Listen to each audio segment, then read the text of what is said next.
আচ্ছা, ইনস্টাগ্রাম আর ফেসবুকে যদি তোমরা হাই অ্যান্ড হ্যালো মেসেজ করে রাখো তাহলে আমি কি করে বুঝতে পারবো যে তোমরা আমার থেকে কেক নেবে? সো হাই, আই এম গুনগুন, শিলিগুড়ির সুভাষপল্লী থেকে a home baker and owner of sugar and pulse by Gungun. And of course আমার কন্ট্যাক্ট নাম্বার স্ক্রিনে দেওয়া থাকলো, অ্যান্ড তোমরা আমাকে ইনস্টাগ্রাম এবং ফেসবুকেও ডিএম করে দিতে পারো। অ্যান্ড এই যে কেকটা আমি বানাচ্ছি সেটার হাফ ভিডিও অলরেডি আমি পোস্ট করেছি আমার ইনস্টাগ্রাম এবং ফেসবুকে, তোমরা দেখেও নিয়েছো।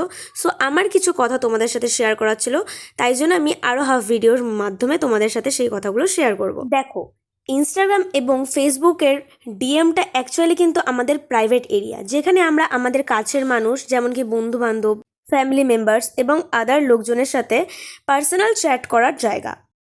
বাট আমি আমার ডিএম বক্সটা তোমাদের জন্য, স্পেশালি তোমাদের জন্য খুলে রেখেছি, যাতে তোমরা আমার সাথে সহজেই কন্ট্যাক্ট করতে পারো। অ্যান্ড তোমরা যখন আমাকে ডিএমে হাই হ্যালো এসব মেসেজ করো তো আমি সহজেই বুঝতে পারি না যে তোমরা আমার থেকে কেক নিতে চাও। অ্যান্ড সত্যি বলতে আমি ভয়ও পাই, কারণ এখন অনেক ধরনের স্ক্যাম বেরিয়ে গেছে।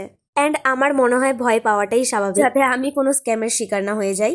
অ্যান্ড তোমরা যারা আমার থেকে কেক নিতে চাও তারা আমাকে সরাসরি ডিএমে বলতে পারো যে দিদি আমার এই কেকটা লাগবে, বা রেফারেন্স পিকচার পাঠিয়ে দিয়ে বলতে পারো, প্রাইস জিজ্ঞেস করতে পারো। এখন অনেকেই বলবে যে আমরা হাই পাঠানোর পরে বলেছি কথাগুলো, বাট উপরে যেহেতু হাইটাই আসে তো আমি হয়তো অনেক এরকম মেসেজই সিন করতে পারি না, পরে চেক করি সেগুলোকে।